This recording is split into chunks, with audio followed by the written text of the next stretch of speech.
اعوذ باللہ من الشیطان اللعین الرجیم بسم اللہ الرحمن الرحیم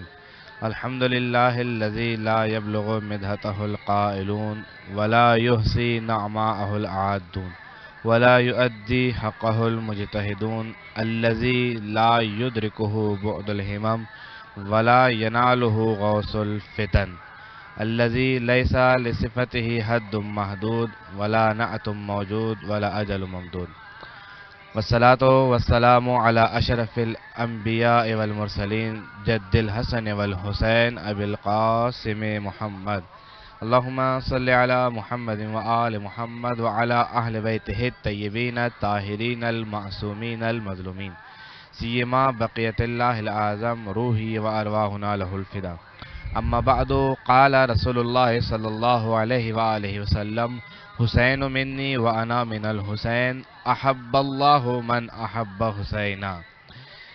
ناظرین کرام السلام علیکم ورحمۃ اللہ وبرکاتہ۔ امام حسین ٹی وی کے توسط سے آپ لوگوں کی خدمت میں حاضر ہوئے ہیں۔ ایک مرتبہ پھر امام حسین علیہ السلام کے 40 کے موضوع سے لے کر ظہور امام زمانہ جل اللہ فرجہ الشریف تک۔ اللہ تبارک و تعالیٰ کے حبیب نے، اللہ تبارک و تعالیٰ کے رسول نے، سب سے خاتم الانبیاء نبی نے ارشاد فرمایا کہ حسین منی وانا من الحسین احب اللہ من احب حسینا۔ ناظرین کرام دیکھیے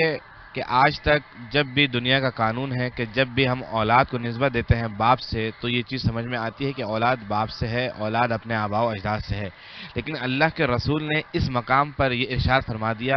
کہ حسین منی وانا من الحسین، کہ دیکھیں حسین بھی مجھ سے ہے اور میں حسین سے ہوں۔ حسین نواسہ رسول ہیں، حسین نواسہ رسول ہے، حسین زہرا کا فرزند ہے، حسین علی کا بیٹا ہے۔ جب اللہ تبارک و تعالیٰ کے رسول نے یہ ارشاد فرمایا کہ حسین منی، کہ حسین مجھ سے ہے، تو یہ چیز یہاں تک سمجھ میں آتی ہے، لیکن اللہ کے رسول نے ساتھ ساتھ میں یہ جملہ بھی ارشاد فرما دیا کہ حسین مجھ سے ہے اور میں حسین سے ہوں۔ کیوں؟ تاریخ ہمیں یہ بتاتی ہے کہ اللہ کے رسول اپنے نواسے سے محمد مصطفیٰ حسین ابن علی سے بہت زیادہ محبت کرنے والی ہستی ہیں۔ اسی حوالے سے تاریخ ہمیں یہ بتاتے ہوئے نظر آتی ہے، تاریخ کی روگردانی کی جائے تو ہمیں اس چیز کا اندازہ ہوتا ہے کہ اللہ کے رسول نے اپنے نواسے سے جا بجا محبت کا اظہار کیا ہے۔ اب انسان سیرت رسول صلی اللہ علیہ وآلہ وسلم کا اگر مطالعہ کرے تو ہمیں سیرت رسول اکرم صلی اللہ علیہ وآلہ وسلم خاتم الانبیاء کی سیرت کے اندر بھی کئی ایسے واقعات نظر آتے ہیں کہ جن واقعات کے اندر اللہ کے رسول تعظیم امام حسین کرتے ہوئے نظر آتے ہیں۔ خاتم الانبیاء ہیں، ان کی ایک خاص منزلت ہے، ان کا ایک خاص مقام ہے، اللہ تبارک و تعالیٰ کے بھیجے گئے نبی ہیں، اور بلکہ صرف نبی ہی نہیں بلکہ 1,24,000 انبیاء کرام کے اندر کہ جس کو اللہ نے سب سے زیادہ فضیلت عطا کی ہے وہ نبی ہے خاتم الانبیاء محمد مصطفیٰ۔ لیکن ان تمام مقام و منزلت کے باوجود، ان تمام رفعت و بلندی کے باوجود، اب اگر اللہ کے رسول کسی ہستی کے فضیلت کو بیان کرنا چاہتے ہیں تو وہ ہستی حسین ابن علی کی ہستی ہے۔ کیا فرمایا کہ حسین منی وانا من الحسین، حسین مجھ سے ہے اور میں حسین سے ہوں۔ اب تاریخ میں یہ آ کے دیکھیں کہ انسان سیرت رسول کا جب مطالعہ کرتا ہے تو اللہ کے رسول اپنے نواسے یعنی کہ حسین ابن علی سے اس طریقے سے محبت کیا کرتے ہیں کہ کبھی حسین کی پیشانی پر بوسہ دے رہے ہیں، کبھی حسین کے لب مبارک پہ بوسہ دے رہے ہیں، کبھی دندان مبارک پہ بوسہ دے رہے ہیں، کبھی شکم پہ بوسہ دے رہے ہیں، کبھی گلوے مبارک پہ بوسہ دے رہے ہیں۔ کیوں؟ اب تاریخ ہمیں یہ بتاتی ہے کہ جب ایک واقعہ بھی ہے کہ واقعہ بھی سنتے ہوئے چلے کہ اللہ کے رسول یہ فرماتے ہوئے نظر آتے ہیں کہ ایک مقام پر کہ اے علی، جب یہ کب کا واقعہ ہے کہ جب ابھی امام حسین علیہ السلام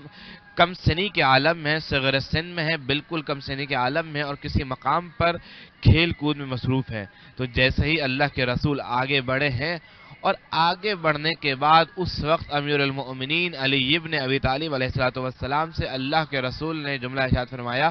کہ اے علی جاؤ اور میرے نواسے یعنی حسین کو لے کر میرے پاس آؤ۔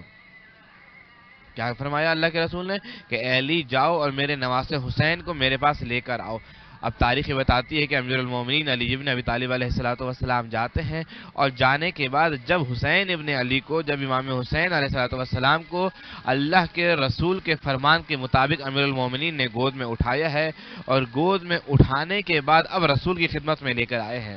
تو اس وقت اللہ کے رسول حسین ابن علی کو، فرزند زہرا کو بوسے دے رہے ہیں۔ اب یہ ایک اور الگ بات ہے کہ علماء نے اس چیز کی کئی ساری وجوہات بھی بیان کی ہیں کہ کیوں اللہ کے رسول حسین کے پیشانی کا بوسہ دے رہے ہیں، کیوں اللہ کے رسول حسین کے گلو مبارک کا بوسہ دے رہے ہیں، کیوں اللہ کے رسول لب مبارک کا بوسہ دے رہے ہیں۔ جہاں پر بعض علماء نے اس کی یہ بھی توجیہ کی ہے کہ رسول جو پیشانی حسین کا بوسہ دے رہے ہیں تو وہ اس لیے پیشانی حسین کا بوسہ دے رہے ہیں کہ کربلا کے میدان میں اس حسین کی اس پیشانی پر پتھر لگے گا۔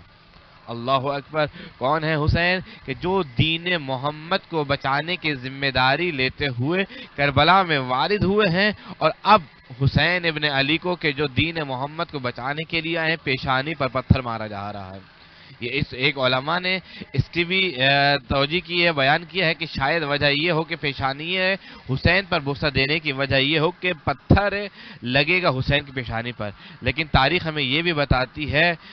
جیسے کہ علامہ شیخ جعفر شوستری صاحب نے اس چیز کو لکھا ہے کہ شاید وجہ یہ ہو کہ یہی وہ پیشانی ہوگی کہ جو زمین کربلا پر، تپتی ہوئی زمین پر وقت شہادت زمین کربلا پر موجود ہوگی۔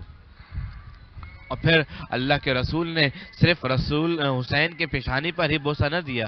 صرف رسول خدا نے حسین کے پیشانی پر ہی بوسہ نہ دیا، گلوئے مبارک پر بھی بوسہ دیا۔ کیوں گلوئے مبارک پر بوسہ دیا؟ کہ یہی حسین کا وہ مقام ہے کہ جہاں پر کربلا کے دن عصر عاشور کے وقت میں پیشانی حسین پر کہ حسین کے گلوئے مبارک پر 13 ضربیں چلائی جائیں گی۔ اللہ اکبر! یہی حسین ہے جو دین محمد کو بچانے کے لیے اسی جگہ سے قربان کر دیا جائے گا۔ پھر دندان مبارک پر، ہونٹ مبارک پر رسول نے بوسہ دیا ہے۔ شاید وجہ یہی رہی ہو کہ جب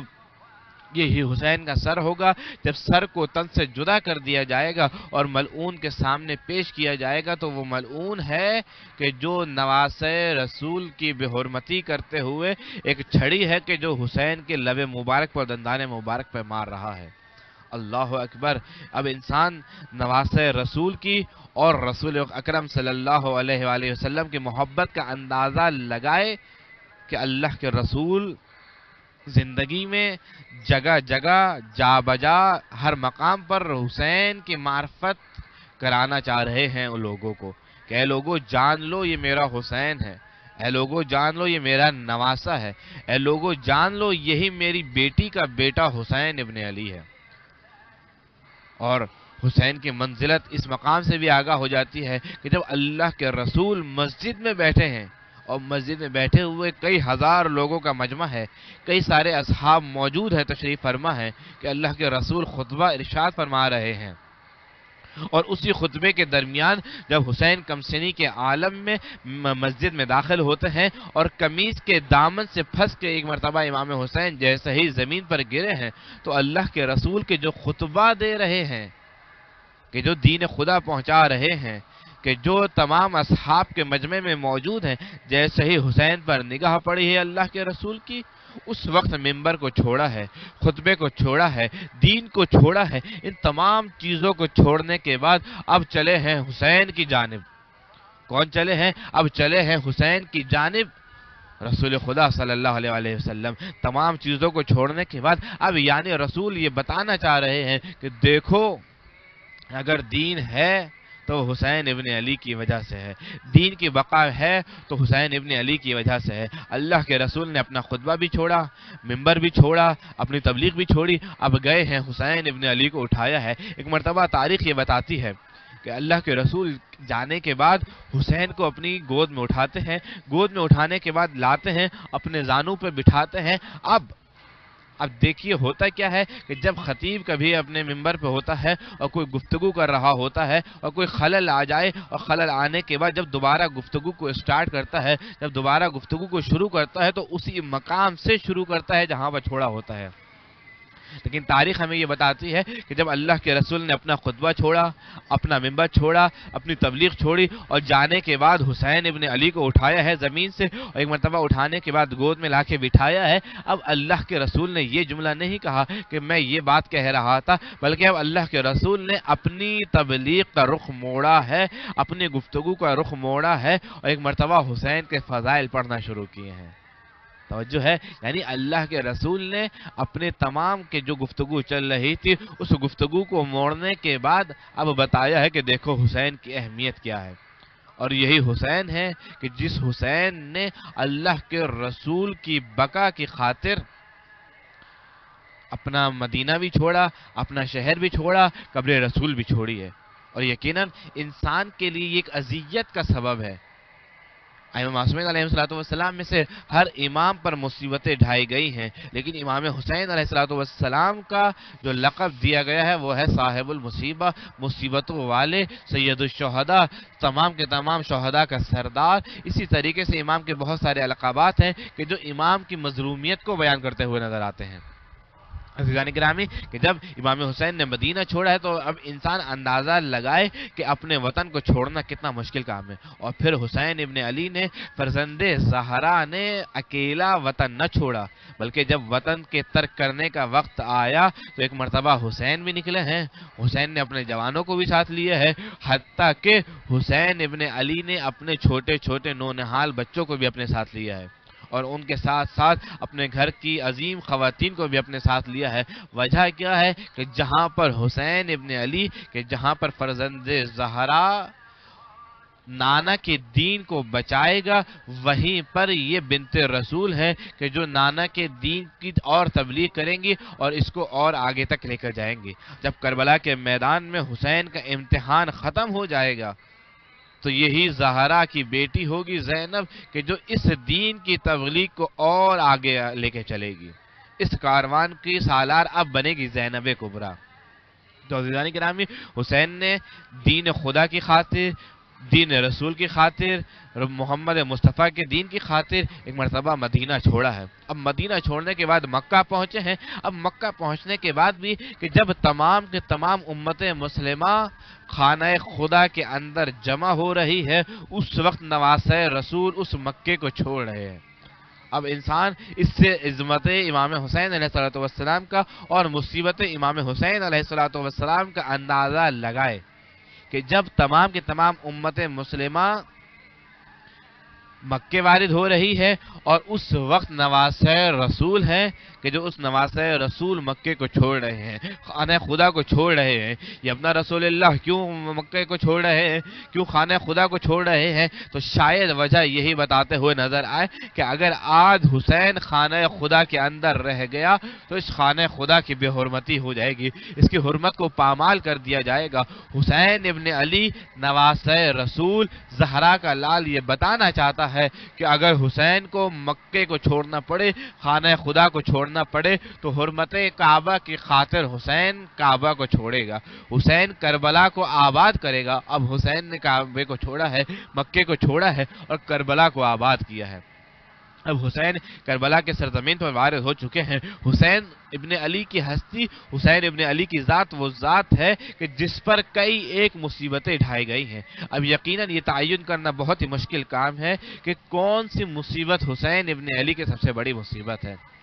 جہاں پر مدینہ چھوڑنا ایک مصیبت تھی، وہیں پر حسین کا مکے میں آنا ایک مصیبت تھی۔ اسی طریقے سے مکہ چھوڑنا ایک مصیبت تھی، ورود کربلا میں آنا ایک مصیبت تھی۔ ایک مرتبہ جیسے ورود کربلا میں داخل ہونا مصیبت واقعہ ملتا ہے، اسی طریقے سے عصر عاشور کے وقت حسین کا اپنے جانثاروں کو اپنے ہاتھ پر اٹھانا ایک مصیبت کا وقت ہے۔ لیکن حسین ابن علی نے ان تمام امتحانوں کو گزارا ہے۔ اب جب حسین ابن علی کی شہادت ہو گئی ہے، اب یہ کہ وہ قرآن کی آیت کہ جس کے اندر پروردگار عالم نے ارشاد فرمایا کہ قل لا اسألکم علیہ اجرا الا المودۃ فی القربى، کہ اے رسول ان لوگوں سے کہہ دیجئے کہ میں تم سے اجر رسالت کے طور پر کسی چیز کا طلبگار نہیں ہوں، ہاں اگر اجرت دینی ہے تو میرے قرابت داروں سے مودت کرو۔ اب حسین ابن علی میدان کربلا میں عصر عاشور شہید کر دیے گئے ہیں، لیکن شہادت سے پہلے حسین ابن علی نے ایک آواز کو بلند کیا تھا کہ کون ہے کہ جو حسین ابن علی کی مدد کرے، اور یقیناً اس استغاثے پر جس نے بھی لبیک کہا ہے وہ آج حسین ابن علی علیہ السلام کی زیارت کرنے کے لیے کربلا میں اپنے آپ کو پہنچاتے ہیں۔ یقیناً پروردگار عالم ہم سب کو یہ توفیق دے کہ ہمیں بار بار کربلا معلیٰ کی زیارت نصیب ہو سکے۔ اسی کے ساتھ کہ جب ہم لبیک یا حسین کہتے ہیں، ایک واقعہ بھی سنتے ہوئے چلے کہ جب امیر المومنین علی ابن ابی طالب علیہ السلام ایک جنگ کو فتح کرنے کے بعد واپس آ رہے تھے، تو امام کے ایک چاہنے والے نے کہا کہ اے کاش آج کے دن میرا بھائی بھی ہوتا تو وہ آج اس دن کی خوشی میں کہ جو ہم جنگ جیتے ہیں وہ بھی خوش ہو جاتا۔ تو اس وقت امام نے ایک سوال کیا، کیا سوال کیا کہ بتاؤ کہ کیا وہ ہم سے محبت کرنے والا ہے؟ تھا؟ کہا کہ ہاں مولا، وہ ہم سے محبت کرنے والا تھا، وہ آپ سے محبت کرنے والا تھا، وہ آپ کی دین پر چلنے والا تھا۔ ایک مرتبہ جیسے ہی امیر المومنین نے یہ جملہ سنا ہے تو اس وقت میرے مولا آقا علی ابن ابی طالب نے فرمایا کہ اے شخص، اے میرے ساتھی، اے میرے صحابی، کہ جو بھی ہم سے محبت کرنے والا ہے اگرچہ وہ اب ہمارے ساتھ موجود نہیں ہے، لیکن اگر وہ صدق دل کے ساتھ ہم سے محبت کرنے والا تھا تو وہ آج بھی ہمارے ساتھ موجود ہے۔ بلکہ وہی نہیں بلکہ جو افراد ہم سے محبت کرنے والے ہیں اور ابھی اسلاب میں موجود ہیں، جو ابھی پیدا نہیں ہوئے ہیں، وہ بھی ہمارے ساتھ موجود ہیں اس واقعے میں، اس خوشی میں۔ تو اسی طریقے سے جب استغاثہ امام حسین بلند ہوا ہے تو جن افراد نے جو حسین سے محبت کرنے والے ہیں انہوں نے لبیک یا حسین کہا تھا، تو یقیناً ہم یہ گواہی دیتے ہیں کہ ہم بھی امام حسین علیہ السلام کے استغاثے پر لبیک کہنے والے ہیں۔ اور انشاءاللہ پروردگار ہم سب کو یہ توفیق دے کہ ہم کربلا معلیٰ جا سکیں، اور کربلا معلیٰ جانے کے بعد امام حسین علیہ السلام کی معرفت کے ساتھ زیارت کر سکیں۔ اور یہ جو آپ آج کا منظر دیکھ رہے ہیں کہ جس کو ایام اربعینیہ کہا جاتا ہے، اب یہ بھی امام حسین کی ایک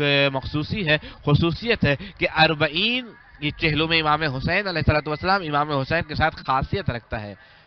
ہر امام کو شہید کیا گیا ہے لیکن ہر امام کا چہلم نہیں منایا جاتا۔ امام حسین علیہ السلام وہ واحد امام ہیں کہ جن کے چہلم کو منایا جاتا ہے، اور دنیا کے کونے کونے سے لوگ آنے کے بعد زیارت امام حسین کو انجام دیتے ہیں۔ اور یہ منظر کے جو آپ میرے گرد و نواح میں بھی دیکھ رہے ہیں کہ زائر اپنے آپ کو دور دراز سے نجف اشرف امیر المومنین کے حرم پہنچاتے ہیں، اور اس مقام سے حرم امیر المومنین سے اب پیدل مشی کرتے ہیں، اور اپنے آپ کو مشی کراتے ہوئے ایک مرتبہ پیدل چلتے ہوئے کربلا معلیٰ کی طرف گامزن ہوتے ہیں۔ اب یہ انسان زیارت امام حسین کی فضیلت کو سمجھے کہ اب زیارت امام حسین انسان کیوں کر رہا ہے۔ یہ کہا کہ زیارت امام حسین کی خاطر، زیارت امام حسین کی خاطر کیوں کر رہا ہے کہ اللہ تبارک و تعالی نے حسین ابن علی کی زیارت پر کئی ایک ثواب عطا کیے۔ اب روایت اگرچہ بہت ہے، دامن وقت میں زیادہ گنجائش بھی نہیں ہے کہ انسان کس فضیلت کو زیارت امام حسین کے بیان کرے، کہ جہاں پر زیارت امام حسین میں قدم قدم پر انسان کے گناہوں کو معاف کیا جاتا ہے، جہاں پر زیارت امام حسین علیہ السلام کے اندر یہ فضیلت بھی نظر آتی ہے کہ جب قیامت کا روز، روایت میں ملتا ہے کہ جب قیامت کا روز ہوگا اور لوگ زائر امام حسین کے مقام و منزلت کو دیکھیں گے تو اس وقت رشک کریں گے کہ اے کاش ہم نے بھی دنیا میں زیارت امام حسین کو انجام دیا ہوتا۔ اب انسان امام حسین کی قدر و منزلت کو جانے کہ کاش ہم نے بھی دنیا میں زیارت امام حسین کو انجام دیا ہوتا، اسی لیے لوگ دور دراز سے سفر کر کے کربلا اپنے آپ کو پہنچاتے ہیں۔ اور یہ جو ہم کربلا اپنے آپ کو پہنچاتے ہیں در حقیقت یہ کیا ہے؟ کہا کہ ہم زیارت امام حسین کو انجام دیتے ہیں۔ اب زیارت امام حسین کی ایک اور خاصیت ہے کہ کیا ہے، جب بھی آپ کسی نبی کو یا امام کو سلام کرتے ہیں تو آپ کس طریقے سے سلام کرتے ہیں کہ السلام علیکم یا نبی اللہ۔ السلام علیکم یا خاتم النبیین، اسی طریقے سے آپ سلام کرتے ہیں۔ لیکن امام حسین علیہ السلام کے حوالے سے یہ واقعہ ملتا ہے، یہ زیارت ملتی ہے کہ جب آپ امام حسین کی خاصیت ہے کہ جب آپ امام حسین کو سلام کرتے ہیں تو سلام کرتے ہوئے آپ یہ کہتے ہوئے نظر آتے ہیں کہ جس طریقے سے زمانے کے امام بھی سلام کرتے ہوئے نظر آتے ہیں کہ سلام ہو اس جسم پر کہ اس سلام ہو اس سر پر کہ جس کو جسم سے جدا کر دیا گیا ہو، سلام ہو اس خون پر جس کو بے دردی سے زمین پر بہا دیا گیا ہے، سلام ہو ان ہونٹوں پر، اب یہ اعضاء پر سلام کیا جا رہا ہے۔ یہ امام حسین کی خاصیت ہے کہ جس طریقے سے حسین ابن علی پر سلام کیا جا رہا ہے اس طریقے سے کبھی بھی کسی کو سلام نہ کیا گیا۔ کیا سلام کیا ہے کہ سلام ہو ان ہونٹوں پر کہ جو خون آلودہ ہیں، سلام ہو ان ریش مبارک پر کہ جس کو خون سے خضاب کیا گیا ہے۔ اس طریقے سے امام حسین علیہ السلام کو سلام پیش کیا جا رہا ہے۔ اور کون ہے سلام پیش کرنے والا؟ یقیناً آپ کے اور میرے زمانے کے امام زمانہ عجل اللہ فرجہ الشریف ہے۔ اور یہی ہم کہ جب ہم اربعین میں آتے ہیں اور زیارت امام حسین کرتے ہیں تو ہم یہ دیکھتے ہیں کہ دور دراز سے دنیا کے لوگ آتے ہیں اور زیارت امام حسین کرتے ہیں، لبیک یا حسین کے نعرے کو بلند کرتے ہیں اور ایک باہمی اتفاق کا مشاہدہ اور مناظرہ کرتے ہیں کہ دیکھیں ہم کتنے ہیں حسین والے، اور ہم یہ فرزند زہرا، فرزند حسین ابن علی یعنی کہ زمانے کے امام سے بھی وعدہ کرتے ہیں کہ ابن رسول اللہ، اے ہمارے زمانے کے امام، ہم یہ وعدہ کرتے ہیں کہ ہم بھی امام حسین علیہ السلام کے ساتھیوں میں سے ہیں، اور ہم ہی وہ ہیں کہ جو ہمیں بھی دل یہ کرتا ہے کہ اے کاش ہم بھی کربلا میں ہوتے تو حسین کے ساتھ ہوتے۔ اور یہ اربعین کہ جو انسان مشاہدہ کرتا ہے، یہی اربعین مقدمہ ہے ظہور امام زمانہ عجل اللہ فرجہ شریف کے لیے۔ یہی اربعین مقدمہ ہے کس چیز کے لیے؟ امام زمانہ کے سپاہیوں کو جمع کرنے کے لیے۔ یہ اربعین کہ جو چہلوں میں امام حسین کے نام سے منسوب کیا جاتا ہے، یقیناً یہ وہ مقدمہ سازی ہے کہ جو امام حسین علیہ السلام کے فرزند کے جو منتقم کربلا ہیں ان کے ظہور کے لیے، ان کے تعجیل فرج کے لیے ایک مقدمہ ہے جو ہمیں یہ بتاتا ہوا نظر آتا ہے کہ آج ہم بھی حسین کے فرزند کے ساتھ کھڑے ہیں، آج ہم بھی امام زمانہ کے ساتھ سوگوار ہیں، اگرچہ ہماری مجال نہیں کہ ہم اس طریقے سے گریہ کر سکیں کہ جس طریقے سے زمانے کا امام پردہ غیبت میں بیٹھ کر اپنے جد حسین ابن علی پر گریہ کرتے ہیں۔ اور یقیناً زمانے کے امام کہ جو امام زمانہ ہے وہ یقیناً ہر ایک مصائب کو حقیقتاً جانتے ہیں کہ جو حسین ابن علی پر گزرا ہے، اور ہم وہ لوگ ہیں کہ جنہوں نے صرف اور صرف سن رکھا ہے کہ امام حسین پر کیا مصیبتیں گزری ہیں۔ ہم اس مصیبت کو درک نہیں کر سکتے، لیکن زمانے کا امام وہ امام ہے کہ جو درک کر سکتا ہے کہ حسین ابن علی پر کیا مصیبت گزری ہے۔ اور جب انسان اس اربعین پر جمع ہوتا ہے تو انسان کو یہ کوشش بھی کرنی چاہیے کہ زیارت امام حسین جہاں پر انجام دے رہا ہے، جہاں پر امام حسین علیہ السلام کی زیارت کے لیے کربلا میں اپنے آپ کو پہنچا رہا ہے، جہاں پر دیگر دعائیں مانگ رہا ہے، تو وہاں پر ایک دعا کہ جو خصوصی دعا مانگی جائے، وہ دعا یہ مانگی جائے کہ پروردگار عالم منتقم کربلا امام زمانہ عجل اللہ فرجہ الشریف، پروردگار امام زمانہ علیہ السلام کے ظہور میں تعجیل فرمائے۔ وجہ کیا ہے؟ تاکہ امام زمانہ عجل اللہ فرجہ الشریف کا ظہور ہو، اور وہ ظہور ہونے کے بعد اپنے جد امجد امام حسین علیہ السلام کے خون کا انتقام لے سکیں۔ اسی تمام دعا کے ساتھ دعا کرتے ہیں کہ پروردگار عالم ہم سب کو دنیا میں معرفت امام حسین کے ساتھ زیارت امام حسین نصیب فرمائے، اور پروردگار کی بارگاہ میں یہ دعا کرتے ہیں کہ منتقم کربلا سار اللہ، پروردگار امام زمانہ عجل اللہ فرجہ الشریف کے ظہور میں تعجیل فرمائے، اور ہم سب کو کہ جو بھی حسین کے چاہنے والے ہیں، جو بھی حسین کے ماننے والے ہیں، ان سب کو امام زمانہ کے اعوان و انصار میں شمار فرمائے، اور پروردگار ہم سب کو دنیا میں بار بار زیارت امام حسین علیہ السلام کرنے کی توفیق عطا فرمائے۔ پروردگار کی بارگاہ میں دعا کرتے ہیں کہ پروردگارہ امام حسین کا چاہنے والا دنیا کے جس کسی کونے میں بھی ہے، پروردگارہ ان سب کی حفاظت فرما، اور پروردگارہ تجھے واسطہ دیتے ہیں اہل بیت علیہ السلام کا، امام زمانہ کا واسطہ ہے، جو مومن و مومنات جہاں کہیں بھی ہیں، پروردگارہ جو بے اولاد ہے ان کو اولاد نرینہ عطا فرمائے، اور پروردگارہ امام حسین کے صدقے میں ہم سب کی تمام دعاؤں کو اپنی بارگاہ میں قبول فرمائے. وَسَيَعْلَمُ الَّذِينَ ظَلَمُوا أَيَّ مُنْقَلِبٍ يَنْقَلِبُونَ. اللهم صل على محمد. حسین